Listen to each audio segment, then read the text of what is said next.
Monk is a bottom bitch. Thank you for watching.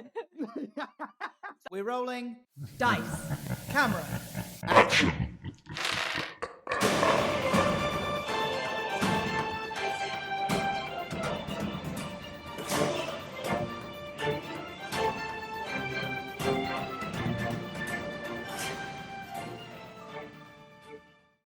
Hello and welcome to the BBEG Podcast. Today we're going to be talking about the monk class, but something more important to tell you is that our druid ran out of wild shape. We have no giraffe here this week.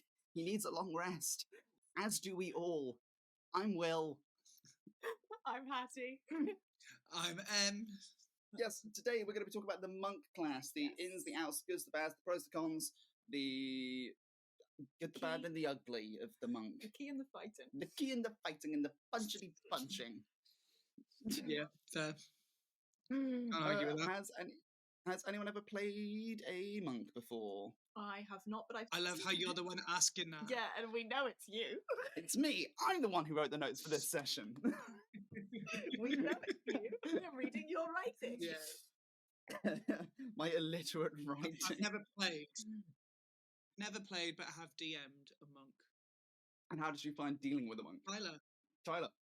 I mean, it was Tyler, so it was always a good time. Or a pain in the ass, depending on what way you look at it. How your week is going.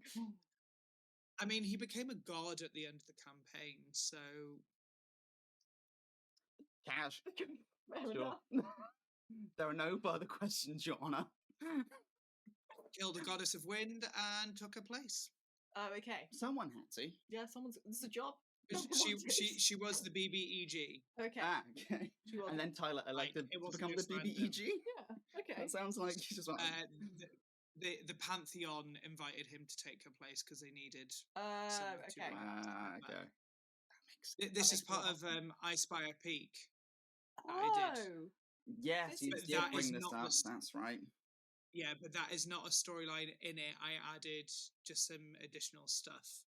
So this was a added extra Pantheon that I put in place just to give it a bit of flair because I personally found it boring. Oh, fair. But that's the whole So, whole yeah. thing about them, isn't it? Is that they are customizable Yeah. to whatever you want to do. Because you could have people who have been playing D&D for 3 years, then go, let's do Ice Spire, Yeah. and they're like, well, this is the basic. Let's Yeah. complicate this up. Anyway, going back to Monk. Yeah. None of us have played it so far between M and I. This is you. How did you find creating a monk? So I'm currently playing a monk in friend of the podcast, Tyler's campaign. Only level 4, but it's because they had 2 spells. They have a warlock and a wizard. So it's Okay. like they need something that's going to get in the fight a little bit more. Yeah. So I was like, I'll do something. Monk is a melee class. I'll Yeah. mess around with that because Yeah. I know I've made a fighter and a barbarian on Baldur's Gate. Yeah. I've never played a monk before. So it's Oh, like, let's do okay. monk. Let's see what that's about. And I'm enjoying it. Yeah. Like, I'm only level 4, and, you know, I got to read up on everything that's going to happen through the campaign Yeah. as I level up for this podcast. And I was like, actually, there's some cool stuff you can do. Yeah. But again, it's very much, I read this and we had this little discussion before we started recording. Yeah. I don't consider this a fantasy character. It can do some Yes. cool abilities, but it's not a primary spellcaster. It's not sent by God. It's not Yeah. like a cleric or the paladin. It's very much like, it's what you think we define a monk as. You go off and you live by yourself, you find your inner peace, and then you're pulled back into battle one more time. Yeah. That's what it sounds like. But it's a little bit. This is where our definitions of fantasy characters change. Yes. Because your definition of fantasy character, I'm assuming, is based in fantasy and in the realms of, you know, in the realms of like, Monks are a real thing, Hattie. what? Need to rename this podcast "The Education of Hattie Grimes." He's gonna hate finding out that fighters are real. I know. Wait, what? But as in it's come from games and films, whereas there's an awful lot of like, and I think Em said this again before we started recording, they are ninja-like. So it's very kind of they have all of this power and they can dish it out, but it's when they choose to. So they're Yeah. quite spiritual in that respect. So there is an awful lot more. I don't know. For me, it is a fantasy character because of the spirituality of it, rather than having it be a stereotypical fighter, non-fighter, Yeah.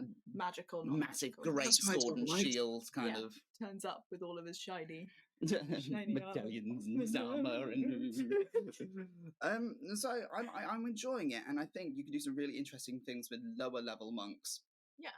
So reading forward and what you can do, there is, again, we discussed this in Ranger with Killian, where there's some crossover with other classes as you go on, Yeah. but it's really trying to define what a monk is in the first 6 levels. Yeah.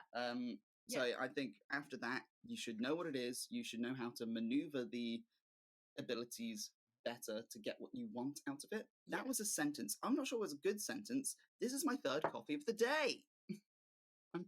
Bringing the energy. Thank you. No, it's a good. I think it's a good class to have once you understand how the mechanics of it work slightly better. Yes. In terms of like you have key points and you have specialist kind of things that you want to make higher than other things like dexterity and wisdom, and you have all of the key. Is it key? It's key. Am I pronouncing it correctly? Yeah. Key points, which I can only.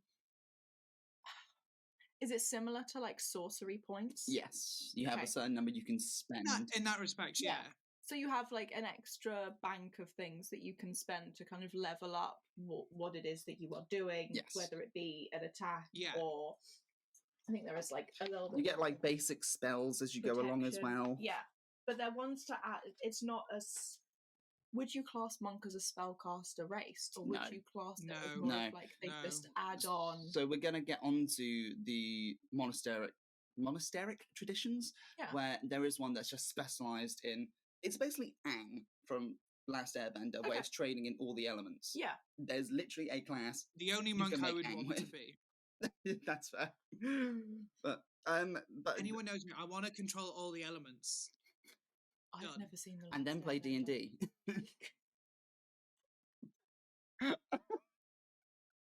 Hit her for me. I thought no one had heard that. I thought I'd got away with that. So Will has never played Final Fantasy. Hattie has never. Now I'm going to learn about it. Yeah, this is what this series is about. It's educating. Yeah. Okay. I need a 4th coffee. Yeah. Oh, I don't. I don't know. Maybe you've had too much. Yeah, there's a fine line. Let it level out. Maybe I should drink some water? Ew. Ugh. Anyway, if you were going to create monk, if you have never created a monk before, where would people start? So, the PHB says that you should make dexterity your highest and then your wisdom, Yeah. which I feel suits the stereotype of a monk pretty well. Okay. Because you don't consider them to be in. When you think about a monk, you don't think they're not going to be in a fight. So strength is not going to be the biggest score. Yeah. And wisdom is they go away and they train to be at 1, and that does come into play as you level up with the like specific features you get. Yeah. So I think those two are very well suited, and there are things that are affected by your wisdom and your dex modifiers. Okay. So as you go along, it also says you should choose the hermit background, which again makes sense. The PHB literally says when you're building your background, maybe they go away and live in a monastery. So like, it's typecast, basically. Yeah. No, Yeah. sorry, got that wrong. The hermit background says maybe you go Sorry. and live in a monastery. Sorry. It's like, oh, okay, well that is the monk then. Yeah. So I think it's really hit the nail on the head there with this is You also get medicine and religion proficiencies with Hermit, and also like a herbalism kit, which makes sense. If you think monks are spiritual, that's the religion side. Yep. Medicine, I guess like Reiki, and I'm going very like what my mind of a monk is and all that sort of natural healing stuff. aura. Yeah. My auntie does Chinese Reiki. medicine. Oh. All that. Yeah. I don't get it. That's Oh, cool. Okay. um, Yeah. But yes, so you get 1d8 for your hit dice, which I think is pretty Yeah. middle of the road. I think it is completely justifiable. Yeah. Seeing as Barbarian is 12 Yeah. and Wizard is... What's Wizard again? That's not 4, it's 6. 6. Yeah. 6. I think No, this is... 6. 6 is the lowest. Yeah. So yeah. So I think this is a good call on HP. 6, 8, 10, 12. So you can kind of look at how... See, what I hits don't- you're giving. I don't know personally. I mean, it makes sense when you look at a rogue also being an 8, but I feel like from my preconceptions of what I know of a rogue and a monk, a rogue gets a lot of bonuses for damage and dodging damage. Mm. So it makes sense for a D8. But then you've got a fighter at a D10, might not have as many bonuses, but they, in terms of dodging damage, but they get better AC and attacks. So I don't know if I feel like monk should be on the D10 spectrum of things, but I also, hand on heart, don't know entirely loads about it. Well, I think you've done a good thing to bring up. The rogues get advantages when they're hidden. Monks get advantages when they don't hide. When they are literally when hand they're- to hand okay. combat, that's when they Okay. get their bonuses. Yeah. So I think Okay. it's the opposite of a rogue. Hide in I plain think- sight. Yes. I think D8 Yeah. is the good. It's comparable to a rogue. Yeah, for sure. especially when Yeah. like there is an awful lot of they're able to wield extra damage the closer they are and have extra Yeah. bonuses that are tailored specifically to getting up close and personal to Yeah. protect that. Where So the rogue is Yeah. actively trying to avoid Yeah. that. yeah. So Yeah. it kind of Oh, that's fair. the maths around it has worked out, but it does make it slightly confusing to Yeah. look at when creating a character because you think that, Mm. well, if I'm going to get up close and personal similar to a barbarian, maybe it should be higher because I'm getting up close and personal. But the more you delve into it, the more you can see that actually the spells that you get help when you're up close and personal. The advantages you get in fights is all melee, so you have Yeah. to be, so you are able to deal more damage and hopefully protect yourself because of the damage you have dealt, rather than a Attack rogue. is the best form of defense Yes. with this one because there's literally things Yeah. like we'll get into it. Yeah. Flurry of blows where you get up Yeah. close and personal. You just go. You can use a flurry of blows here to push them away 15 feet. It's Yeah. like, okay, right now I've created some distance. Now I can. Like Oh, a yeah, deal. you can do that. So Yeah. that, again, we'll get onto that. But when creating the character Yeah. itself, it's suggested to use a wood elf, which is Okay. quite cliche fantasy, but you do get that bonus to dexterity +2 and Yes. wisdom +1. That's true. Which makes total sense. Which Yeah. is exactly it. Yeah. Because then you do get the first thing that a monk gets is unarmored defense. Before you even do your levels, you get unarmored defense, which Yeah. is your AC equals 10 plus your dex plus your wisdom. So it's like Jeez. if you stockpile into those two, Yeah. you can have. If you roll well, you could have Yeah. an AC of 18 to start. Yeah. Maths. Could you? Yeah. 16. Yeah. If you had It's two not bad. modifiers Mm. that were +4 each, 10 +4 is 18. Yeah. Exactly. There you go. Yeah. However, when I was writing the notes, I Yeah. was like, what if it's cliche? I'm like, cool, what else can you do? And if your DM is happy to, there is a race called a Kenku, which is a flightless bird. Kenku, which gets the exact same bonuses. It's a flightless Hmm. bird, so it's a little bit So it's a a penguin. stunted Aarakocra. It's a Oh. penguin. No, canonically, it's a Right. penguin. Yeah. Do you know how I remember them? You know, like the medieval, they happen a lot in Assassin's Creed games, but I'm Mhm. pretty sure what a thing like the old doctors with the big, Yes, the like plague doctor, big plague massive doctor. nose. They look like that They as do. a race, They do. I'm gonna be googling this after the podcast. but little as well. So yeah, penguin. So the way I thought of a backstory, just think about that. I was like, they're a flightless bird. Maybe they're like the runt of the litter, for want of Yeah. a better phrase, Yeah. of a group of Aarakocras. And they're going, actually, I'm going to go find a way to be happy with myself. So they go to the monastery and they Yeah. train. If I can't fly, what else can I do? Yeah. Because they get the exact same stats as modifiers as a wood elf. So if your DM is happy for Yeah. you to strafe in the PHP, Yeah. something a bit more interesting. And I'm literally backstory within Well- 5 minutes there. Yeah. PHP is guide and suggestions anyway. Yeah. So just because it says it's the best option doesn't mean that's what you have to go with. Any race can be any class. Yeah. Just because a race's bonuses might be in the total opposite things and you might not naturally think it. I always think in my head, if races were society, like that's the elf town, that's the dwarf town and all that, which, you know, if you look at Lord of the Rings and stuff like that, that happens. Yeah. In my head, there's got to be someone in each society of races that fits each class. Yeah. Because I look at them as jobs in a sense. So someone's going to have to adapt somewhere. So it's not impossible to do that, especially if that's what you want. And you don't have to put those stats that it recommends, being Dex and Wisdom, as your highest. There are other ways to play a monk. We discussed this on the podcast. The monk I'm playing at the minute was a soldier on the wall. He's a half-orc. Not something you stereotype with being a monk.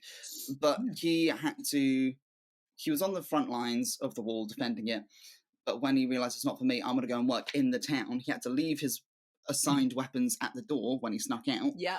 Then he had to learn to go fight with his fists and smaller weapons in the town. So his highest thing is strength. His strength modifier is +4 and his dex is +2. Yeah. But I went from a backstory point of view, not a what's the best for the character point of view. You don't have to. Exactly. Is it traditional monk? Maybe not, but is it suitable for a character? And you spoke about it with the DM. That's what the game is about. Tyler did offer me the chance finding to go, ways do you to want make to swap the stats around? I went, no, I want to play to the backstory more than making the best character I possibly can. Yeah. And I think that's most of the fun, is if you do want to play a monk but don't know all of the ins and outs of it, that doesn't necessarily matter or will cause any problems. You may choose differently later, and that's a conversation you'll have with your DM. But maybe going in and being like, actually, I want to be I want to be an Earth Genasi, and I want to be a monk, and I'm going to play with those stats. But I don't want to do what it says in the PHB. We're going to go with Wisdom because our magic has to come from somewhere. Yeah. And although we don't get a lot of it, we want to be able to use it well. So we're going to stick with that one, but we're going to choose something else. We're going to choose something else to be up there, and we're going to see how it happens. Yeah. And it might be that whatever you have chosen works and also doesn't, but you are playing a character that you are going to enjoy because you have chosen what you've chosen. So it does kind of and you can booster whichever one isn't serving you with extra things and spells and maneuvers. Without using the term min-maxing. Yes. That was the term I was trying to avoid. Like if we skirt around it, people also understand. Think of it like we discussed this as a ranger. The ranger has a possibility to swap your build around a little bit with your stats depending on the style of ranger you want to make. Yeah. Like if you want to be a bit more up close and personal with melee weapons, so you can put more stats and strength than a ranged weapon. I don't see why you can't do the same with a monk. If you're higher in dex, maybe you look at it in terms of they're faster with their fists, but they might not be as strong. Whereas Will's put it in strength. They might be stronger with their fists, but they just might not be as fast. Yeah. Yeah. Exactly. And that's just a flavour. Yeah. Oh yeah. All of this is just is flavouring to help you in certain areas, but it's how you roll on the day and play the character. I rolled like absolute excuse my language, dog shit yesterday. I rolled 2 natty ones in the middle of combat back to back yesterday. Oh. But we've said this in each episode, I think, but defy the stereotypes. You don't have to go with the PHP says this is the best one. No. Do the best thing. Play what you want to play. Yeah. Play what you play. And as long as you have a conversation with your DM, being like, this is the character. Yeah. If you are unhappy, obviously. If you're happy with your character, this conversation maybe doesn't need to happen. But if you're unhappy with your character, speak to your DM and be like, this is what's going on. I'm not happy with it. I want to change it. I want to do something, and go that way. Yeah. And maybe they will be able to be like, have you tried changing them around? Have you tried picking something else? Have you tried maybe moving these spells around? Have you tried? Yeah. And it opens up a larger conversation, but you honestly don't know until you have tried. Exactly. And just to like add on that very quickly about what you said of like chat to your DM. You don't have to play by what the PHB guides you to do. Yeah. With the backgrounds, you mentioned PHB offers the Hermit. Yeah. But there's a bunch of other ones. Yeah. You could do Urchin. Yeah. And Folk that hero. I think that kind of leads into the more ninja side Yeah. of a rogue, of a monk, because you get like sleight of hand and stealth and a disguise kit. But one I find really interesting that can work for a monk, and I just think this comes into then your backstory as well, is the criminal background works quite well. Ooh, how so? Explain that one to me. That sounds interesting. Go. So go. You get a proficiency in deception. Yep. Which is obviously your charisma, and you get a proficiency in stealth, which is your dex. So obviously, if you've been, I want to say there was, it might be disguise kit as well. It's just like a different flavor of doing it. And I'm pulling it back up. You get one type of thieves' tools. What are you laughing at? Oh no, we were just bracing for the inspirational quote you're going to give us. Yeah. The wisdom that N has inside his noggin.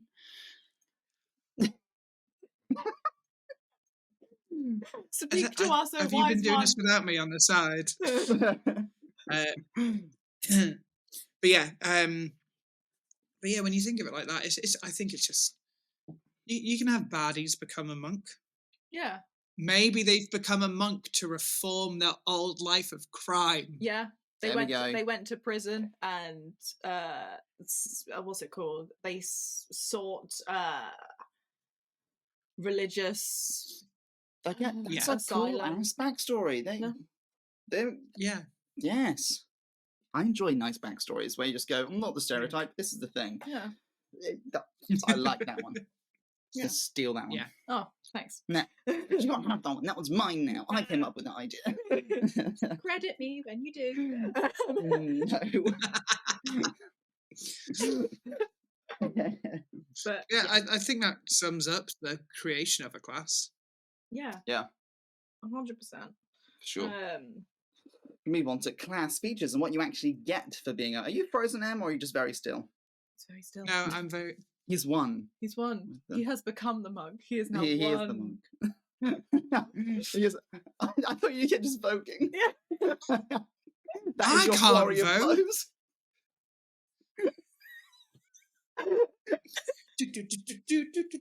This is it. This is there is flurry of blows is great, but you also get add-ons with that, and I think one of them is like to restore health to another person with one blow. That's a different monastery tradition, but yeah. Okay, go. Yes, queen. I'm not going to make a joke about restoring health by a blow. You just did. Do you have to mark this as explicit on iTunes? Or? Yes. On iTunes. We already swear on this. Spotify, iTunes, Amazon, Google Podcast. You know, that was a thing. Find us on all of them. Yeah, kick us off with... Did we do level 1? Did I just blank that? So level 1, we kind of discussed that you start with unarmored defense. That's the unarmored defense, yeah. But then you also, it kind of gives you this is the difference between the monk and the other classes. Yeah, exactly. First level, you practice your martial arts. And these are like the benefits it gives you. You can use your dex instead of your strength. Can use, and we'll get back to that, when you roll unarmed strike or monk weapon attacks. You can roll a d4 in place of normal damage of your unarmed strike or monk weapons, and it scales with level. So I think at level 5, you get a d6. Yeah.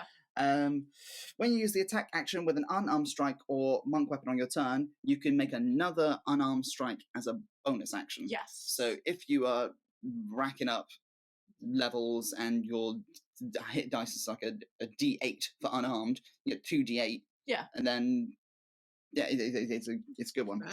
But I want to just focus on the phrasing of this one, because this is something Tyler pointed out to me yesterday, because like I say, in my monk character, my strength is higher than my dex. Yeah. Martial arts, you can use your dexterity instead of strength for the attack. I said, my dex modifier is only +2, my strength is +4, and Tyler said, you can use it. You don't have to. Do whatever suits the character. I was like, That's a nice ruling. I like that. You find that a lot with the PHP But then- where it is a guide. It is a guide you can use. There's no distinct, especially for things like this, where there's no distinct. Please use. Yeah. You must use. It's all very. You can Suggestion. if you would like to. Yeah. Use your dex instead of your Because stone. if it was final, and there are those moments in the PHP, it says you only use, Yes. or you must use. Yes. Okay, yeah. Oh yeah, you must make a dexterity saving throw. Not all. Can I argue this is a bit? No, you must make a dexterity saving throw. Yeah, that's a good point. Yeah. But at level 2 is where shit kicks off for a monk. You get your key points. You get your special monk-only abilities. Yes. So this is where you can have some fun with your punches. Have some fun with your flurry of blows. That's flurry of blows. Yeah. So, but you get some other things of that as well, don't you? So at level 2 you get flurry of 4 blows key is one. points. You get flurry of blows. After you take the attack action, you can use a key point to make 2 more unarmed strikes, and then you can also add some effects to it as well. And I don't think this is at level 3. You can add effects to it. When you get Way of the Open Hand as a monasteric tradition. That's the one I'm playing. It's the only one D&D Beyond offers to you. So that's the one I'm playing. The free one. Yeah. Free one. You get Patient Defense. You can spend 1 key point to take the dodge action as a bonus action on your turn. Yeah. Or Step of the Wind. You can spend a key point to take the disengage or dash action as a bonus action, and your jump distance is doubled. So when you spend a key point, do you get an extra bonus action, or is that you getting a bonus Your action? bonus action is spending the key point to do the thing. Got you. Okay. Because I was reading through this and I was like, yes, this is great. You just have key points, you cash them in, and I was like, hold on a minute. If you already have a bonus action, why are you spending a key point? So you get the one. extra unarmed attack. Yeah. But if you want to do something special, you have to spend a key point. Got you. Yeah. Okay. Yeah. Which and that just takes up the bonus action slot. Yes. Yeah. So if you, I think, who have I multi-classed? It might be a star in a Baldur's Gate 3 to a fighter monk rogue or some shit like that. Because I think you can do unarmed attack, bonus action unarmed attack, action surge. Yeah. Take another action. Jeez. So you're just like racking up hits. It's a lot of fun. Silly. Which in battle, why don't people just brilliant. take 2 levels in fighter and just action surge every fight, every short rest? Do you get them all the time, or is it like a barbarian's rage where you only get 3? I think action surge you only get 1 a short rest or 1 a long rest or something like that. So it's not wildly overpowered. At that lower level, I think you get them a bit more often as you level up. Okay. Because I did watch I could be wrong. I watched the one-shot questions video yesterday about fighters. Yeah. And it said, what if a wizard were to take 2 levels in fighter and just double cast fireball? Yeah. I was like, I love that idea because I think I'm the type of person who has tried to come up with how can I do 2 spells at once.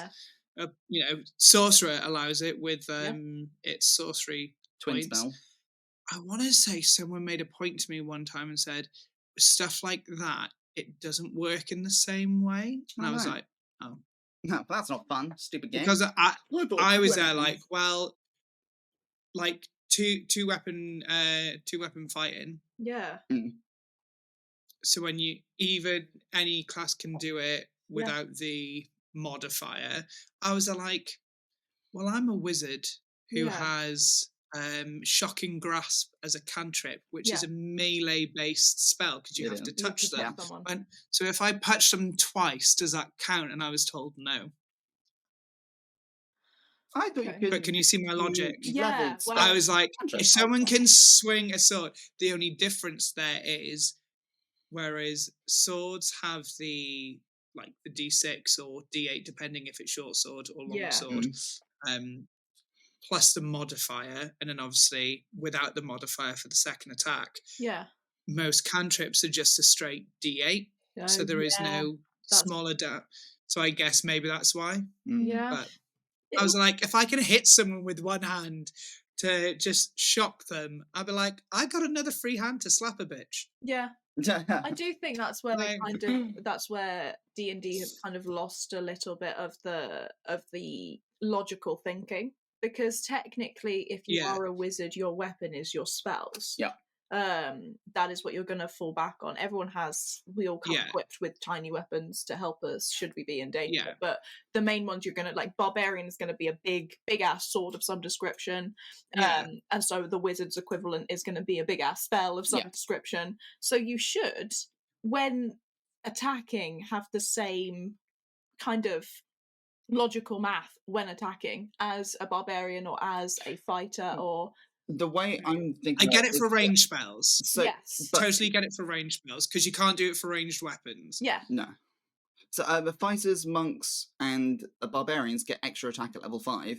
Yeah, we do. That's an extra attack, not an action surge. Yeah. So I would describe action surge as you can do 2 Yeah. spells. That's your 2. Yeah. But multi-attack is you can't That's do true. one spell and then use that same action to do True. another spell. If you were to action surge, you'd be like, yeah, you fucking spent your action surge point, Yeah. do another spell. Yeah. Different. We're getting off Spe- track. spells I we totally we get. start talking about Yeah. fighters. We'll discuss fighters in our Yeah. fighter Well, episode. yeah. That makes Whenever Right. when that happens. So we go. level 3. Level 3. Sorry. Yes. Level 3 is where you choose your monasteric tradition, and this basically defines your rogue.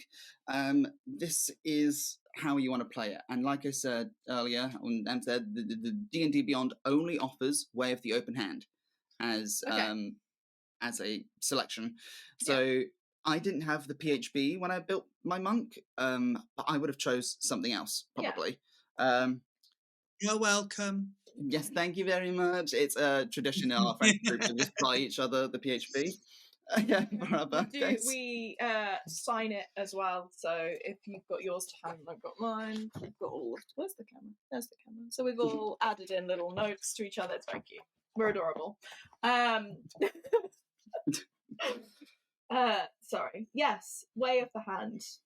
But I suppose if you're brand new to this, Mhm. Way of the Hand seems Where the open like- hand just it's It seems like Yeah. a simple but also good tradition. I think you this to is the have. most stereotypical Yeah. monk thing. You are channeling Yeah. energy of the world into getting bonuses. So Yeah. we'll get onto the different traditions because we're going to cover Tasha's Yeah. and Xanathar's later as well. Yeah. But the one they offer you on D&D Beyond is the most stereotypical. Where the Yeah. open hand is you channel energy to get bonuses. Yeah. Well- But it's not. They're not bad and they're not good, but they are just. Oh yeah, kind they're of- not you absolutely crap. No, you can heal damage.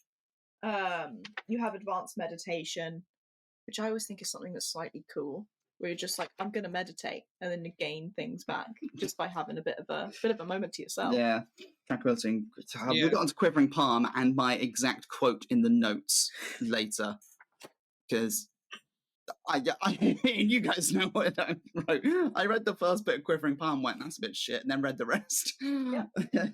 So yes, level 3 is where you choose your monasteric tradition, which Yeah. we'll be covering later. Yes. Also at level 3, you get deflect missiles. You can literally Yeah. pick out projectiles from the air. It says ranged weapons, not ranged spells. So if someone firebolts you, you can't just go, "Hi, grab the Yeah. fire." So it's not magical means, basically. It's a actual. Ranged weapon attack. Yes. Uh, Oh, okay. so if someone fires an arrow, you can, again, it's, you don't actually have to spend a key point for this ability. You can roll a 1d10 a plus dex modifier plus monk level to decrease the damage you take, Oh, okay. So it's not fully halting it; it's just reducing. reducing damage. However, if you reduce it to 0, you can then spend a key point to throw the fucking thing back. No. Yeah. If you reduce it to 0 damage, you can catch the missile if it's small enough to hold in one hand and you have one hand free. If you catch the missile, you can spend 1 key point to make a ranged attack with the weapon or piece of ammunition you just caught as part of the same reaction. Now, who wouldn't want to do that? That is a reaction.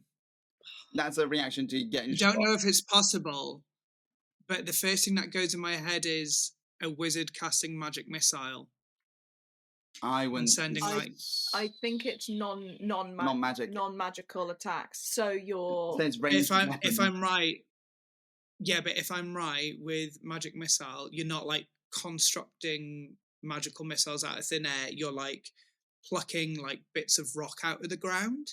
I think Magic Missiles If you look at the description, 3 darts, doesn't it? Yeah. That'll be you better. are probably gonna find it a lot quicker than- create 3 glowing darts of magical force. Oh, so yeah, it's a magical. damn it. Attack. But it's a good idea. Imagine going, because what can stop magic missile is Shield. Only isn't shield. it? Yeah. Yeah, only shield. Yeah. That'll be a great thing to go. Monks can just go, absolutely not. That'll be a great idea. Yeah. But in terms of like someone fires a crossbow at you, and you're like, no. Oh. Like a shuriken. Oh. Throw a shuriken star back at them. Yeah. Yeah, was there stats for shuriken star? That'd be sick. You know, you are a DM now. If you want to create these items, you can just create these Oh my items. god. We're having a There is homebrew that. podcast session. Yes, at some point. But yes, level 3. Level 3 is the deflect missiles. Yeah. Level 4, you get your Reduce fall damage. with reduce fall and slow your feet, fall. your ability, and then you also get slow fall, so Yep. you can reduce damage. You My get- brain- That's pretty handy. yeah. Full damage equal to 5 times your monk level. Yeah. So slow fall, you'll be taking 20 damage off your. And what? Yeah. Remind me, fall damage is 1d8 per 10 feet. Yeah. That sounds right in my head. But also that's down to the DM. Yeah. Like, Yeah. I suppose you have to. but yeah, keep going it on. is something like like, that. you're gonna get 1d8, more. 1d10. But Yeah. then that at level 4. I if jumped off a 1d8 or 90-foot building, so that would have been handy. But if it's 1d8 or 1d10, In a campaign, 5 not real times your life. monk level. Yeah, the Like- many play D&D. Send them a message like, we need to talk. Is everything okay? So you can literally just negate all damage. Yeah. That's. And I'd be leaping off everything. Parkour. Cool. Well, at least off the small damages. But I guess fall more happens when jumping is fine, unless it's Yeah. a 90-foot building. But But if you're thrown off if you're like on a bridge, Yeah. you can only be on a 20-foot bridge. But if that breaks, you know, are you quick enough to stop your landing yeah. and be safe, whereas the others fall flat on their back because their armor has weighed them down or Yeah. whatnot. Yeah. Oh, speaking of that, sorry, we skipped over unarmed movement, and I'm now thinking about my character sheet. My character sheet is movement speed 30. Yeah. So we're going to jump back 1 second. At second level, your speed increases by 10 Yes. feet while you're not wearing armor or wielding a shield. My speed is still 30. My walk speed is, so am I wearing armor? I might be wearing armor as a monk. Yeah. Check that. But then if No, I know why I did it. It's because I built a half-orc soldier more than a half-orc monk, so my dex and my wisdom were low, so my AC would have been like yeah. 13. Yeah. So I was like, I'm just going to wear armor. Yeah. That's why I did it. Yeah. Big But brain. if you're not doing that, Yeah, if you're not mid-maxing or min-midding like Yeah. me, but that's then you get an extra 10 feet if you're not wearing. Yes, if you're not wearing armor. movement. Yeah. And then jumping forward to level 5. Yeah. I already mentioned it. Like barbarian and fighter, you get an extra attack Yes. at level 5. Beautiful. Stunning. We love to see it. So you can make 3 attacks. Yeah. Make monk weapon attack, then an unarmed attack, Yep. bonus action, unarmed attack. Yep. Lovely. 3 attacks in a turn. You also get Stunning Strike at level 5, which is when you hit any weapon attack, you can spend a key point to attempt a Stunning Strike. What does it mean to be stunned? Do we know? Looking at you here, Em. To be stunned, like To be taken stunned. Oh my by- word, stop no, 'cause it throwing wouldn't be a things at surprise. me. The target must succeed in a con save or become stunned until the end of the next so do turn. we get advantage because No, then not. so it's like is it like being prone but So you're a stunned creature becomes incapacitated. Oh yeah, so Yeah, they're like an upright prone? yeah, I'd argue the advantage. they can't move. Yeah. So whereas prone is you've fallen over and you're on the floor, a stunned creature you just cannot move or speak. Yeah. Okay. Well, you speak only like falteringly. Yeah. But then that creature then automatically fails strength and dexterity saving throws. Okay. So Choices. yeah. And then Okay, yeah. attack rolls against that creature have advantage because they can't move. Yeah, it's like hold person. Ah, yes. Yeah. There we go. That's cool. That's a better analogy. Yeah, hold person, but not Yeah. without the spell. So I had to think then. My brain went, It's all right. You need 4 coffees. It's early. We apologise. I've only had one. Rookie numbers. It's not a competition, Right. even if it is. Level 6, you get key empowered strikes. Basically, your unarmed attacks become magical to defeat, resistance to, so you can get round. Resistance and immunities. Yep. So I think it's a pretty simple one. Yeah. Just a little bonus. Yeah. Level 7, stillness of mind. You can use your action to end any effect causing you to be charmed or frightened. This is without rolling saves. You have to you become charmed. Yeah. But then on your turn, you have to use your action to just get rid of it. You can roll for it if you want to. Yeah. Or you can just use your action and go, I'm not frightened anymore. Yeah. Bye. That's pretty fair. But I suppose if you're doing that, you then still get your movement. So it's not a complete just get movement waste. and bonus action. Yeah, so it's not a complete waste. You can my goodness, you can uncharm. De-charm. You can de-charm, and then shimmy away. And then if you have a bonus in a like stunning strike, if you use your key point after that, or a bonus action in any of your bonus actions, actually would help you. Then you still get something to do. You still get something to do. So it's worth it if you're in battle and someone's charmed or frightened or done a little bit of a scare. But at level 10, you get more, like, I'm not going to say you're immune to being charmed and frightened, because that's not the way it's worded. At level 10, you are immune to poison and disease. Yeah. Like, I think that's pretty handy. It's handy. It's specific. It's situational. Yes, it is. Yeah, but always handy. Well, but it's situational, but actually can in more ways than one. I think most people just think of lacing something with poison, whereas a lot of spellcasters have spells that can poison or cause diseases. So like in that sense. And obviously the DM has a lot of things to balance, so they're going to forget that, actually he's immune to poison. Oh shit, I've just wasted my turn now. Yeah. But I think that's the thing, when you look at it as a general, most things in the game are situational, as is life. So I think it's then down to the DM to be filtering in these things, to be like, right, how can I get them? We know, especially if you think villains and if I think comic book villains and how they tend to have like one sort of go-to expertise of a power or a type of way to get someone. Some of them focus on poison, like Poison Ivy. I'm just gonna So if you went up against her as a villain or that sort of BBEG, then the monk is perfect. Everyone else might struggle, but you've got that one character in the party who's a bit of a saving grace for everyone else because they can still continue. Sticking with Batman villains, like if stillness of mind, you can use your action to prevent being or stop being frightened. If Scarecrow from the Batman world would go scare toxin and everyone is frightened, you go, actually on my turn I'm gonna not, and now I can stop in and try and help out. That's good. When you think about like everything is Batman villains. Everything is Batman. Everything is what it is. Season 2. Batman villains. Moving on. So at levels 13, you've got Tongue of the Sun and Moon, which is you understand every language and other creatures can understand you. So which useful. In a roleplay aspect is pretty epic. Yeah. Oh yeah. That is that is something that if I was going to play a monk, this is the reason why.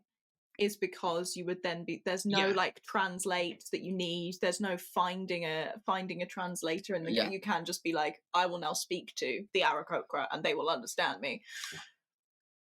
This is the moment in a game, if I was a monk, that I would be a spy and infiltrate a room pretending I don't know this town's language, and I'm just sat in the corner like speaking common, be like, I'm really sorry, you drink what Yeah. what's going on, and then just listen to everything that's going on, That's so Perfect. good. Yeah. and just hope no one figures out that I actually understand every word that they're saying. Yeah. It's also good because I don't know about you guys. If ever I get to learn an extra language, I'm like, it's always Goblin, Infernal, or Celestial. Yes. I'm like, they're the ones that are going to come up. Yeah. But if you just go, I know everything. Also, Why choose? also just a role play situation of someone someone bitching about you, and you Yeah. being like, I fully understand what you're saying. Yeah. Just Oh, start chatting to them in their own tongue, and their faces be like, Shit. Yeah. season. Yeah. I to bring it up because you just said, oh, I'd love to just like go and go, I don't speak the language. Oh my Yeah. god. Daenerys Targaryen, when Yeah. she buys the Yeah. slaves and trades the dragon, I was like, hey, I've Yeah, been yeah, hearing yeah. what you say because Yeah. my mother spoke this language. Yeah. That was so Yeah. cool. So good. Sorry, little Isn't that side quest there. and then she just burns them, doesn't she? She burns them down. Yeah. The Yeah. dragon isn't No, obeying I me. have The fully had dragon that can't be happen. tamed. Yeah. I can't believe I've that. been on the train in Wales, had Yeah. people speaking Welsh, and then I'm like, obviously not everyone in Wales speaks Welsh. No. I do. Yeah. Oh I was no! like, I understand that. Yeah. But yeah, no, I think that's out of all the traits, I think it's a pretty cool feature. Absolutely. That's Yeah. a very good way to use it as well, become an infiltration spy. Yeah. Good way to use it.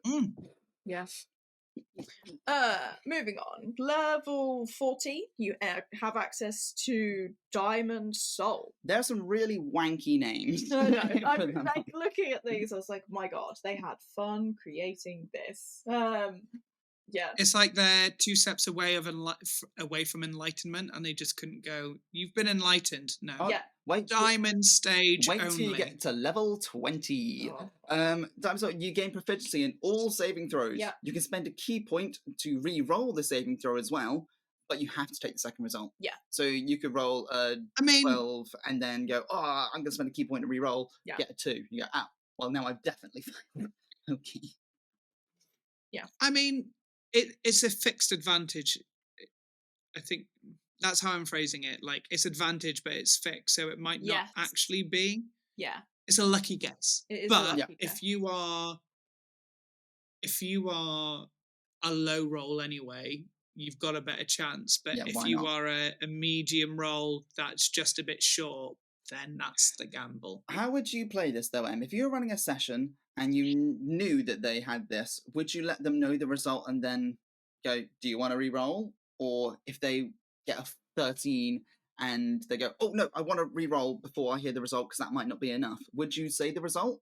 Or then watch them burn a key point and go, 13 with a pass anyway? They're rolling there. Oh no, as in saving- I would let them know if it was a pass or a fail at Okay. that point. I wouldn't tell them what the score was in Yeah. terms of, say it was only a 15 and they rolled a 13. I might phrase it to be like, ooh, close. I burn a key point. I burn a key And point you and I'm can going to roll do- again. Yeah. Yeah. But close doesn't mean they could roll a 14 and I'd be like, I'm really sorry, but you're Yeah. just off it. Yeah. Because Yeah. do you get what I mean? Yeah. So I do that with you guys. I phrase things to see who's listening and be like, oh, just missed. Yeah. Like when it comes to combat, to be like, I'm not trying to give away their AC, but I'm also trying to give you a bit of, I think in a fight in real life, you would start to pick up on weaknesses or like where that Yeah. threshold is. Yeah. So phrasing things, and if people pick up on it, they pick up on it. If they don't, that's their own problem. Yeah. After that, level 15, you get Timeless Body. Yeah. Your key sustains you is the phrase it uses in the Yeah. PHP. I didn't write that because I didn't Yeah. like that phrase. Your key sustains you. It does get very spiritually worded It the more does. you go, where it's just like basically you don't feel old age. You don't feel old age. That's it. You can't be aged magically. No. You can still die of old age. Yeah. And you also don't need food and water. I'm like, that is so... So what's the point? Yeah, you just. I think If your we had campaign this runs- If I can still die of old age, what's the point? yeah, But I also brought this up is in another one. I'm like, how often is it that your campaign Druids goes have a over? very similar. druids have where you Yeah. kind of if That's your right. It's like campaign level 18 is, druid or some shit like that. Yeah. Yeah. if your campaign 18, is running level for 18. like Yeah. 15 years, then this would count. Yeah. But then again, how often if you go, this campaign runs for 15 years, could everyone just take one off their dexterity score, please? Because this would only work if it had gone on for 15 years, the character's 15 years older, your DM says, can everyone knock off one off your dexterity? And you go, no, I have timeless body. I'm not going to do that. Or if you are joining a campaign having already reached this level, then it would still apply where you're like, I may be 100, but because of this, I look 100, but I've been doing them Pilates, and I am still... Yeah. But... Yeah, we did that. Our first ever campaign that we did as a group, we were sad. I had them all over mine. Well, yeah. We realised it was a year that my parents were away for the weekend, so everyone was staying around us. This is, when I was back at home. And we went, it's a year on that weekend that everyone's coming over. So we messaged Tyler and all the others. So they zoomed in and we did a year anniversary to the first campaign we did. But we did a time jump. So we finished that campaign of Lost Minds at level 5 and we all came back at level 10. Just for a fun one shot of what have our characters been up to in this time gap. So there are ways to do that.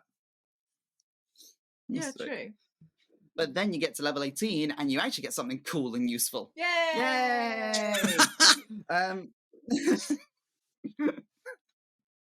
Things we didn't rehearse beforehand.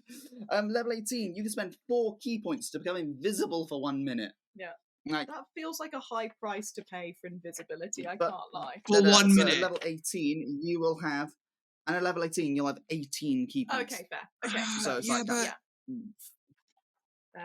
what, invisibility is a level 2 spell? A level 3 spell? Also, there's I'm not sure which, is it shadow touched feat when you get invisibility immediately? You can have that at level 4 if you wanted to. Yeah. There you go. Yeah, invisibility is level 2 and greater invisibility is level 4. Okay. So it's useful, but there are other ways you can get it so much sooner. Sooner. Having said that, you do get other things with it, so resistance to all damage except force damage. And if you spend another 8 key points, you can cast astral projection as well. So they're fun add-ons that you can choose whether or not you have, but if you have them already, then it kind of becomes redundant. Yeah, I just think for 12 key points to get something for a minute is a bit It's expensive. Yeah. It comes about managing how expensive add-ons are in this game. What's more beneficial to this moment? Yeah. Do I need to come invisible to get past the guards so I can try and unlock the door? Yeah. Or do I need to punch the guards in the face real hard? Yeah. Yeah. And also, if you're getting this if you're getting this already with a monk tradition, it also becomes redundant because by the time you reach level 18, you will have already had this for however long, based on what subclass you have. Yes, because you can get this level 11 Way of Shadow. Yeah. Essentially, you can pretty much become invisible. Not straight up invisibility, you can pretty much, we'll cover that in a second. Yeah. It's almost like a pass without trace sort of situation. Yeah. Almost. Yeah. But while we were just talking about key points, and remember earlier I said level 20 as a monk is kind of pointless. Yeah. At level 20, when you roll initiative and have no key points remaining, you gain 4 key points. And it is called something fun like Perfect Self. Perfect Self. It's not perfect because at level 20 you have 20 key points. You're only getting 4 back. That's if you Perfect Self. That's if you've gone to 0. Had nothing. Yeah, if you've gone to 0, you can then cast a couple of Flurry of Blows, Step of the Wind. But at level 20, I would expect to at least get 8 key points back. Yeah. It's more than a fifth of what I'm owed. Yeah, that's fair. It just becomes... I think it's one of those things where we discussed it in Ranger where the 20th level is underwhelming. Yeah. I think If this was at level 16, I'd be like, cool. But this is your quote-unquote perfect self. Yeah. You're getting 4 key points back. That's not... You Yeah. want a bit more bang for your buck at that Yeah. point. You want to at least get half, Yeah. maybe. You get half your... Because it's rolling initiative. You're about to enter battle, in which case you're going to use them anyway, because you're going to add on to things. You're going to want to get up close and personal. You're going to want the advantage to be able to dip if you need to, or extend an attack if you need to. So as a level 4 monk at the minute, we've just done 2 back-to-back combats with no rest in the middle. I burned all my 4 key points in the first battle. I can't do anything now. The second fight was I run up and I punch, and then I take a bonus action to punch again. Yeah. I can't do anything with... I have no key points. At level 20, you're going to burn through 4 key points so quickly. Almost immediately. Yeah. It's like being back at level 4. Nah, chief, that's not it. No. No. Oh, but that is the standard levels as a monk without the subclasses involved. The subclasses we have a lot. We have the PHB. We also have Tasha's Cauldron and Xanathar's Guide. So monasteric traditions, which is the fun PHB way of saying subclasses. They do this for all the subclasses. Everyone has a different name. A fun name. Fun spicy name, which I didn't realise when we started this. So I was like, where are all the subclasses? But of course, Druid is Circle of the Wizard is School of this kind of magic. And this one is Monasteric Traditions. So you only get 3 in the PHB. And I think you said only 1 when creating a character appears on... Yes, so D&D Way Beyond? of the Open Hand is the only one that appears on Free D&D account. Beyond. Yeah, that's it. So that is a fun one. Yeah. But we're going to go into Xanathar's Guide and Tasha's Cauldron as well. There's some interesting ones in that one as well, we'll briefly go over. But describe us Way of the Open Hand. Yeah, so if we look at Monk of the Way of the Open Hand, they're basically ultimate masters of martial arts, and whether they're armed or unarmed, they get to learn techniques that push and trip their opponents. They can manipulate their ki to heal damage to their bodies, and practice like advanced meditation that can protect them from harm. Is basically that sort of... Are you guys all right there? So, what happened? The block that the... this. Yeah, it just came unstuck from the wall and made me jump. Go. Sorry, continue. Yeah. That's right. We almost died. That was it.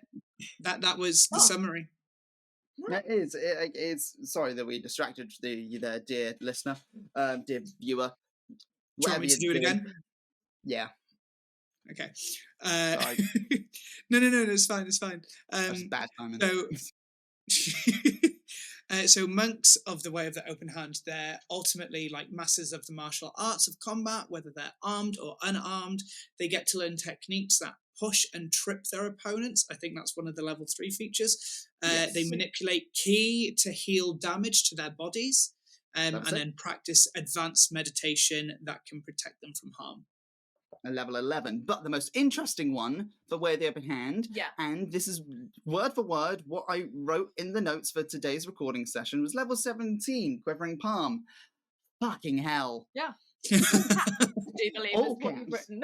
It's like, but it sounds boring, and I think you'll agree with me until you get to the second half of the description.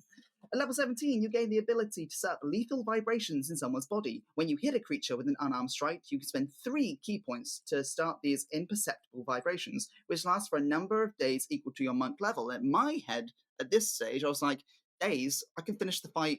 Yeah. Why do I use this in days? Yeah. Then, the vibrations are harmless unless you use your action to end them. So I was like, okay, why don't you just start this one turn and then end it on the next? Because when you use the action to end the vibrations, the creature must make a Constitution saving throw. If it fails, it is reduced to 0 hit points. Immediately. Instant death saves. But then if it succeeds, it still takes 10d10 necrotic damage. Like, what? Yeah. That's a fight ender right there. Yeah. You have a way of serving up instant death. That's it. That's what it is. And in one way or another. I know we just shit on level 20 going, you only get 4 Yeah. key points back. But if you go into the battle with no key points, you get 4 back. You can do this. You Yeah. just, again, now I end the battle because I got 4 key points back. Yeah. I used 3 of them to do this. There is that, yeah. And you're left with 1. Yeah. Oh, 1 spare. Don't spend it all at Yeah. once. You're literally. Like, that is Oh. absolutely crack. That is Jesus. hilarious to think about. Yeah. Yeah. The So next one is the Way of Shadowkind, which I just put. This is the roguey one. Yeah. You've Do you want to literally- explain that? It This is. the roguey arcane trickstery one. Yeah. no, you've kind of nailed it. I think this is the one that you pick if you want to excel outside of combat with a monk. Yes. And Really you get to you learn shadow arts that can you can use your key points to access some spells. You can become invisible using it. You can teleport with it. So Yep. you get those sort of extras. Basically, I think this is the ninja. Yes. This is like the way of the ninja, if that makes Yes. sense. Yeah. You use darkness to your advantage, and you're able to sneak in and out of Yeah. combat and just Yeah. normal situations. I don't even think they need to be applied to combat if you wanted them to. No, be. no, it's literally No, at level exactly. 6. But the most interesting one for me on this one is that level 6, you can teleport. You slip Yeah. into some dimly lit space. Yeah. You can teleport up to 60 feet into another dimly lit space. Yeah. Yeah. Just zip So if you zapping want- all over that dungeon. Sorry, DM. I jumped through the dungeon, so there. Yeah. Basically. Yeah. Um. It's like, or if you're trying Yeah. to zip zap through an alleyway, like say you're on the run being chased by the guards or whatever has happened Yeah. and you've screwed up, Yeah. instead of them trying to chase at you jumping 60 feet, I would spend Yeah. a few Yeah. key points just to keep jumping 60 feet in front of me. Absolutely. This one doesn't mention spending key points. No, you just do it. You You just just do have it. to be able to see the space. Yeah, though. you have to see the space. But if you're in a Yeah. dimly lit alleyway or dungeon, But you can this see one the space. gives you like dark vision anyway, so you'll be able to see Yeah. any space you would like to zip into Yeah. anyway. It gives you all. Could of you the imagine tools not to- having dark vision with this? Could you just like you zip into a wall accidentally because you can't see it? Like it just no. But you have extended dark vision and pass without a trace and things, so you can become the ultimate sneaky sneak. Yeah, this is Yeah. like a roguey arcane trick. Yeah. Yeah. I think that's kind of overpowered the fact that you don't have to spend key points to Yeah. teleport. Yeah. Yeah. Oh, Okay. Way of 4 elements is our last one in the PHB. and my Okay. note for you guys for this one is there is too much Yeah. to summarize. But I think the Lots of perfect way to explain this one is the fact that it's basically allowing you to indulge in your avatar fantasy. And by avatar, I Yes. mean The Last Airbender, not the blue people. This is kind of the one that allows the monk to become a half-caster with a limited spell list. Yes. And most of them are elemental based. So depending on the elemental disciplines you have mastered, it's more just like these extra spells that you get on your way of leveling up. Yeah. Yeah, I think it's you hit nail on the head there. It's Aang from The Last Airbender, training to do all the elemental stuff around the region. I think that is exactly what this one is. Yeah, you The- get some specialized ones. So at level 6, you get Clench of the North Wind, and you can spend 3 key points to cast Hold Person. And at level 17, you get Breath of Winter. And again, you spend 6 key points and you cast Cone of Cold. But the way this is laid out in the PHB, Yeah. Hattie read those back to front because for some reason the PHB organizes it in alphabetical, but Not level. It's so much Yeah. easier to read if it's this level, you can do this, this, this. But they've chose alphabetical. So you read 1 and it's 17th level, you go down 2 and it's a level 3, and then you go back to 17. I'm like, that doesn't make sense.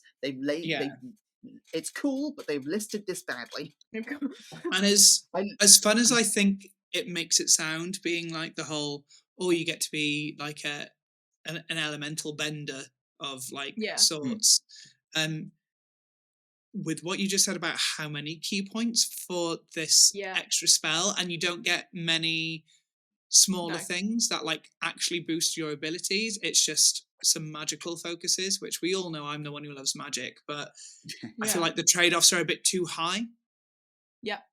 Oh just yeah. for what you get in. I feel like they needed to put in some spells, and this goes for all of them. I feel like they needed to put in some spells or things that you can spend your key points on that are just like 1 key point, and you get. There are a few 1 key points, Even but also 2. crap spells. Yeah, but this is what I mean. Like something where it's like an even keel, you spend 1 or 2 key points and you get an extra, not even an extra go, but you get a bonus on like throwing a punch or an advantage on something that would just boost what you already have, that isn't going to like break the bank of key points when you only have 4. I mean, that's flurry of blows essentially. Yeah. But where I read this, and like, one, there's a load of words, it's badly laid out. Like, you have to go and read all the spells of wedges. I'm like, I'd rather just go to a shop and buy a load of scrolls. Yeah. But this is Will speaking, not character. Will hates reading. Will didn't like this page when writing notes. Will would rather go and buy scrolls in game. That's fair. Yeah.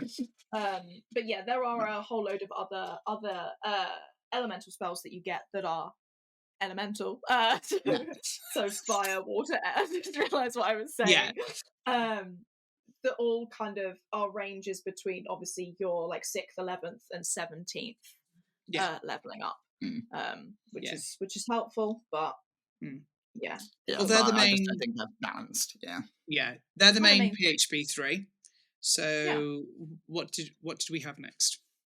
Tasha's Cauldron, and I'm going to let you define this one because I couldn't summarize. Way of the Astral Self from Tasha's Cauldron.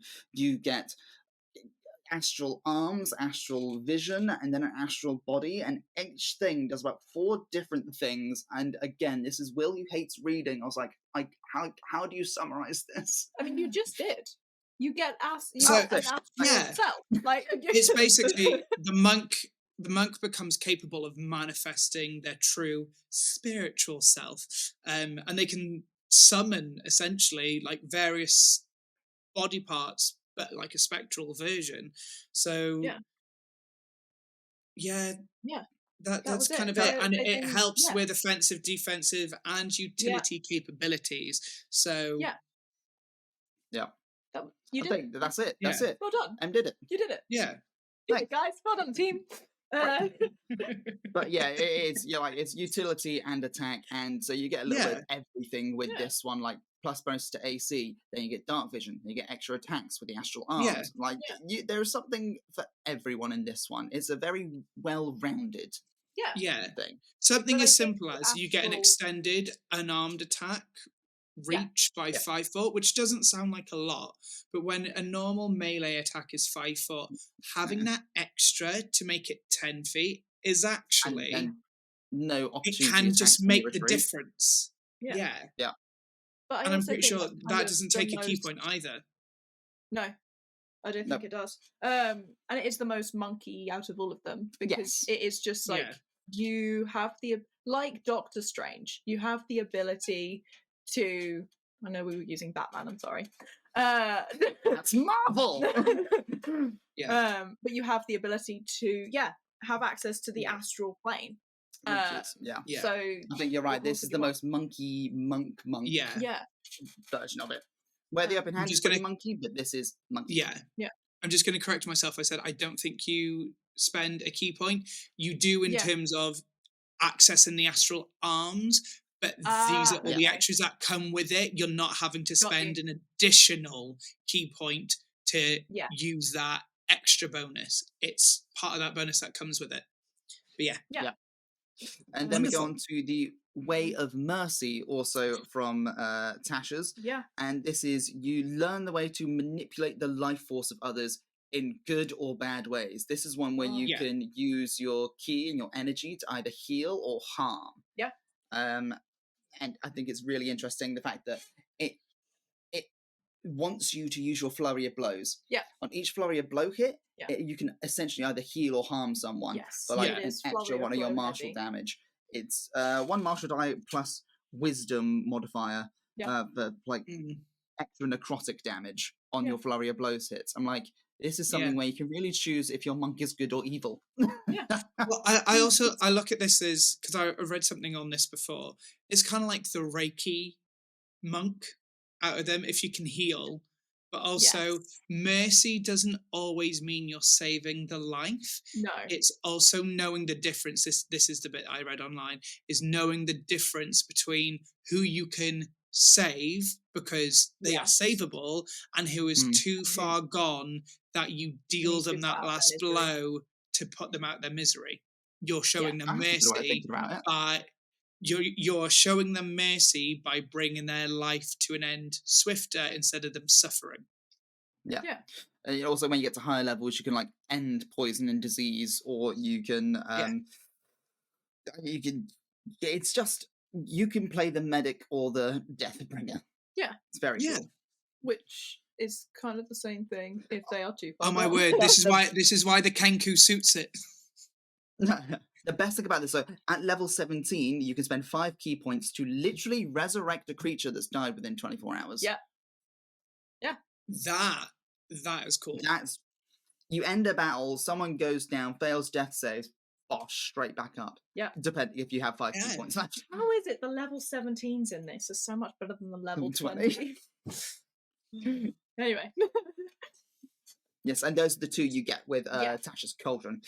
Yes. Xanathar's Guide Yes. is a lot more straightforward. It's like, yes, it this reads is a the lot one more thing you are good at. Yeah. You are good at this thing. Yeah.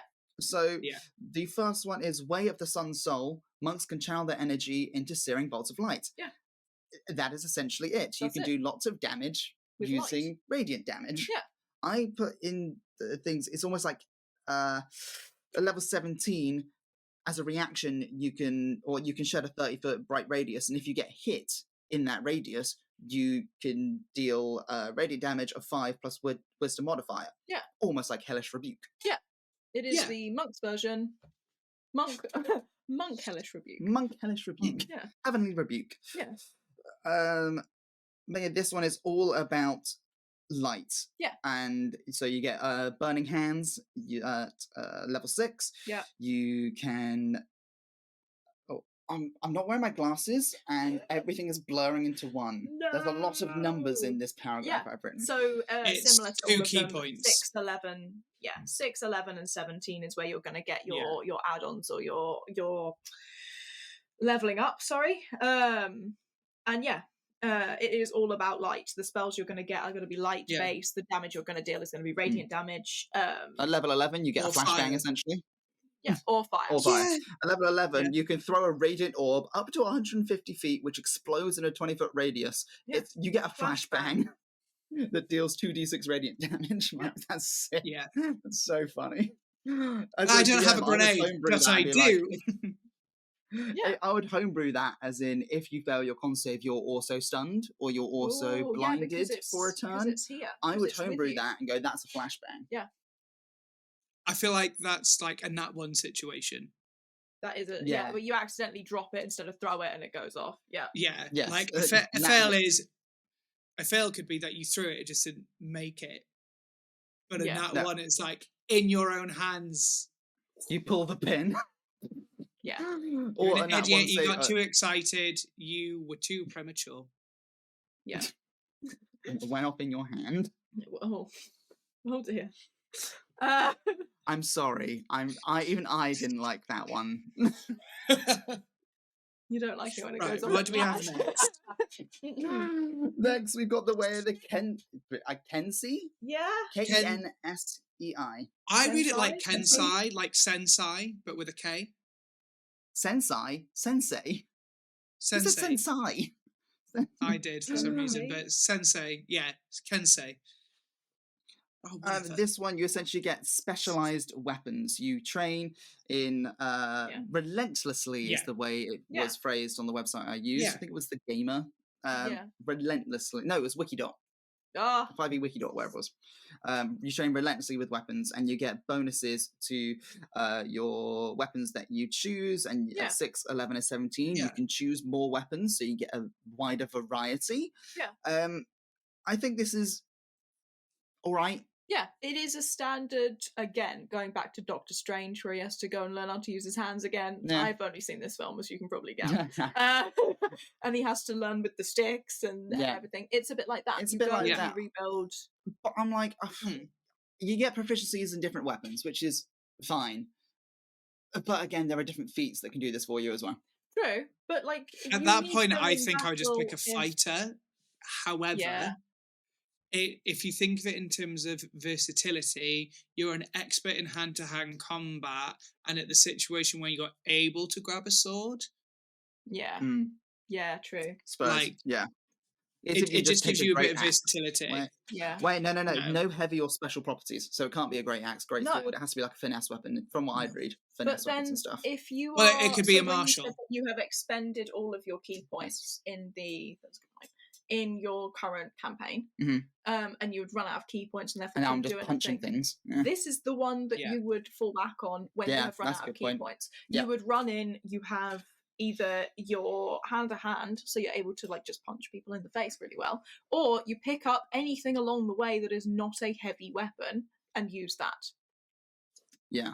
So that would be I would argue improvised weapon, like a barbarian, tavern brawler. Yeah. If you were to pick up a chair, use that. Any chair is a weapon. But also, more importantly, you get proficiency in calligraphy and painting. Yay! Why? Because you're a monk. You're able to adapt them holy relics. Such a random addition. It just says also you get proficiency in calligraphy and painting sets. I'm like, cool. It's cute. With that, does that mean that you're able to forge things? I wouldn't say so. All right then. Calligraphy is drawing maps, isn't it? Yeah, but forgery cartography. is that's what I'm thinking about. Oh, yeah. Yes. Calligraphy is writing. Yeah, and painting. So you could become a forger. Signatures. Calligraphy. I had forged like blacksmith in my head. No. Working on a forge. No, I mean forgery. Forgery in the art world. I can't wait for you to watch this bit back and just see my face drop in that moment.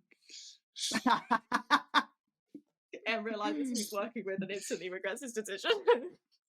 So that is the way of Kensai. Kensai. You get special weapons, and those weapons get bonuses. Yeah. And the last one is the way of the drunken master, which is basically your favorite, judging by your face. The way that you can play it. Is it because he's always drunk at the table? No, he literally, before the recording, he was like, the day. I hate this one. It's generally, the way your monk moves in jerky, unpredictable movements of a drunkard, meaning that you get advantages on evasion and things like that. But the thing I hate about you could use it really usefully. However, I can see players who go, oh, he's a drunken master. I'm going to play the drunk at the table and I'm going to slur all my words because I'm funny. I'm like, oh, I can just see the kind of players that would take this. It's cool, you get evasion tactics, but the players will drive me mad if they took this. That's fair. That's fair. But that is... I would like to throw out one more. Wow. So we covered the book briefly in The Ranger. In Fizban's Treasury of Dragons, there is a subclass for monks in that, which is called Way of the Ascendant Dragon. I flicked through this one. What? It came up on the gamer.com that I was using. Yeah, Hattie, I've got the book downstairs on my shelf. Go look when you want. But I'll be grabbing basically, that recording. But basically, you kind of get imbued with like a draconic spirit and use those to like boost you. So as you sort of level up, you get like a draconic presence, which allows you to, if you fail a charisma, like intimidation or persuasion check, you can basically re-roll with a reaction. You get things of like Breath of the Dragon, so basically what Dragonborns get, you can use it. You get a thing called Wings Unfurled, which is like you use your Step of the Wind, and basically you have a flying speed equal to your walking speed for that time. So you basically gain like wings for like a short term, and that's at level 6. I'm done. Level 6. I'm done. Like, out of all the traditions, I'd be like, give me the wings, because I will Yeah. fly and then drop down on a bitch with a fist. Deja vu. Yeah, but yeah, that's basically in a nutshell. Like, you kind of like, it's called like the Dragon Disciple, so you sort of like take on the dragon's teachings and learn some of their capabilities and imbue it into yourself. So I just think that's cool. Dragon Sensei, I'm here for it. And that's all the main monk subclasses and bonus one. Yeah. So there's a lot of good options here for a monk. There's monkey ones, there's big monk ones, and there's more magic-y ones. So there's... Sorry. Good morning. It was monkey Monkey ones. But yeah, before we wrap up, pros and cons. If looking at it plainly, would you you already are, so I don't know why I'm directing this question at you. I was going to say, would you play a monk? But that's already done. After doing all of this, would you play a monk? No, I'm still going to stand by they're not like the go-to class for me. However, there are some subclasses that make it more interesting for me. So Way of the Dragon is definitely something I would consider. Way of the Shadow with those extra sort of like roguey abilities I really enjoyed. Also Sun Soul made it quite... Yeah. I want to be a ball of light. I am a ball of light. You are a ball of light, Anne. But yeah. Yeah, that's fair. In terms of pros, again, there's a lot of versatility you can have. Especially you have your base, and then depending on the subclass that you want to choose, it's pretty safe to say no monk is going to be the same depending on the subclass. No. Like, or you could be a you party of monks, and I mean, I think that would be a disaster. I think a party of any class would just be a disaster. But like, I mean, it would make for a fun time. But if everyone picked a different subclass, I do think you're going to cover a lot of different grounds. So that makes, that's a good thing. That I'd put as a pro. My personal con is a lot of these subclasses have high trades for what you're getting. Like, it's a lot of key points just to get this feature at level 17. Yeah. It is compared to an expensive class. Yeah. Compared to other classes that can access spells that do that, if not better. Like the invisibility one, you get it for a minute at level 17. Invisibility spell is an hour at level 2. I've already said it once, but shadow touched feet, you get invisibility for an hour. You get that level 4. So there are some that are just, it's too expensive. That is my pro and con. What would be your personal ranking on top of that? I would do pros and cons first, then we'll come back and go, ooh. Oh yeah, features. Oh, last pro, pro. very, very quickly, last pro. That language one, I can't remember what class that was. I just thought, that's just actually, in all fairness, it's a feature you don't get. It's a normal feature. Yeah, it's not a Oh yeah, I think that's the only one that makes it a bit worthwhile. Yes, and because in terms of role play, the role play aspect of it makes it so much more fun and so many more dynamics to be had. Yeah, absolutely. I will shut up now. What's your pro? So I've got to be honest. I like the creation aspect and the fact that the creativity of a monk is there. You get to choose their background and kind of how you want to play it. But in terms of what you get, I feel like it does let you down. Yeah. Because it's expensive. You're great if you want to be good in a battle, there are other classes you can choose from that would give you so much more for so much less. Whereas this, I feel like, it is expensive. It's an expensive class. Can they do a lot? Yes. Is when you level up to the 11th and 17th levels good because you get a whole lot more? Yes, but getting there takes time. What's the likelihood you're going to get to a level 17 campaign? Exactly. And if you're playing from levels 1 to 10 even, there's not an awful lot of leveling up that's going to occur. There's not an awful lot of key points that you're going to gain, and they are expensive to use. Yeah. I feel like it lets it down. Yes. Yeah. it would be a fun class to play, but it's I feel like it is a very expensive for what you get. I think that's exactly my pro and con. I'm really enjoying playing a monk at the minute, but the fact that pretty much every ability relies on key points, I'm like I said, I have 4 key points and I spent it all, and then I went straight into another combat the next session without a rest. I'm like, well, now I'm not doing anything. I can do nothing. I think I love the idea of a monk. But more than I think I'm enjoying the character I'm playing. This is what I mean. I think I'm enjoying the character of Harvard Joe that I'm playing, not the monk aspect as such. Because I'm now realizing when you run out of key points, you can't. What you do. Unless you are specialized in like hand-to-hand combat or any of the being able to fashion weapons out of things or being able to just hit really hard.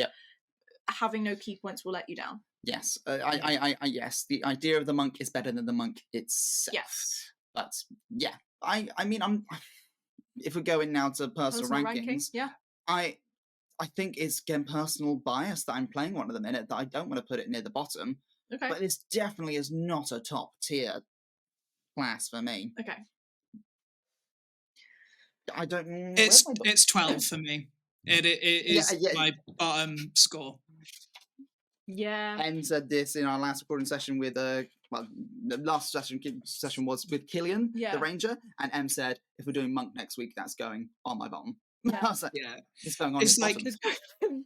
I don't think any class is horrific in D&D, but if I'm to put it in order of what I have as personal preferences, it just falls to the bottom. There are so many other things that I'd want to play before I play a monk. I think as well the subclasses are so direct. This is the one thing you are good at. Like the Kenzie, I'm like, you get weapons and you're good with weapons. I'm like, okay, that's it for 17 levels. I'm like, the subclasses just don't. They don't do it. They don't do it for us. Nah, I'm gonna put it at 10. Yeah, I'm gonna go 11. I'm gonna go 11. Wow, we've chose the bottom 12. 3. Yeah. The idea of the monk is great. Playing a monk can be a pain in the ass. Yeah. Monk is a bottom bitch. Thank you for watching. That's our cold open. Monk is a bottom bitch. But yeah, that's it. That is the monk. Thank you so much for watching and sticking with us while we take you through it. And let us know your thoughts on it. We have comments. We have an email, which is the bbegpodcast@gmail.com. You can also find us on Instagram and TikTok, and also on Spotify, Google Podcasts, Apple Podcasts, and Amazon Podcasts. Twitter. Yes. Have I missed anything? Did we do YouTube? No. You can find us on the one platform where we are meant to be. YouTube. We're a visual podcast, and that's the one thing we don't bring up. You can find us on YouTube and all the things. That's the BBEG Podcast. Dear God, I need to start writing these down. But thank you so much for watching. Hattie, take us out. With what? Bye.